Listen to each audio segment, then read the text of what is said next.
Isang linggo na lang po mga kapuso at Halloween na. Handa na ba kayo sa takutan? Sa Barangay Saksi, sinilip natin ang pagtutulungan ng ilang residente sa Caloocan sa paggawa ng horror house.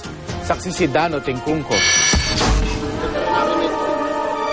Sa display pa lang nakalansay, pinugutang sanggol at tataol ng Barangay Hall, damang-dama na ang Halloween dito sa Barangay 78 sa Caloocan. Pero simula pa lang daw yan. Dahil isang horror house naman ang pinagtutulong-tulungan ng buuin ng mga residente, gaya ng nakagawian nila sa nakaraang 5 taon.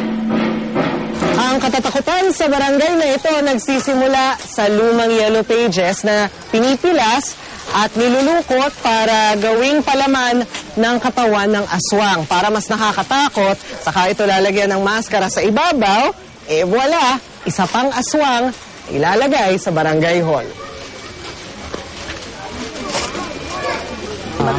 Saan ninyo sinasalin? Dito sa mga Ano used to? na used clothes. Ukay-ukay. Yes, yung iba hinihingi namin sa mga kapitbahay, yung mga hindi na nila nagagamit. Instead of lalabas sila, lalayo pa sila, dito na sila mamamasyal sa sarili nating lugar. Masaya po. Bakit? Masaya. Saka, natutulungan po namin yung mga magulang namin. Pero di lang ang konseho ng barangay ang gustong manako.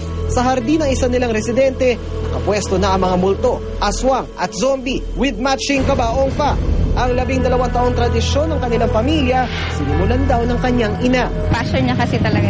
Parang part of her to share, I guess, sa iba, whatever she has. Parang nakaka-entertain din kasi when you see it. Parang Anong konsepto this year?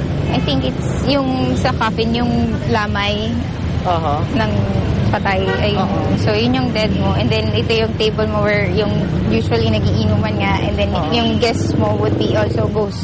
Ano naman ang masasabi ng kanyang mga kabarangay? Parang matatakot talaga ba kayo sa parang totoo eh. Pang Halloween talaga siya. Halloween Apo. talaga. Ha? Takot ba? Tingin mo dun. Lapit tayo dun. Tingnan natin. Tingin mo dun. Maganda naman yung reception ng tao din yun. It's our way to share with the community. Para sa Barangay Saksi, Dano Tingkong, kung nag-uulat.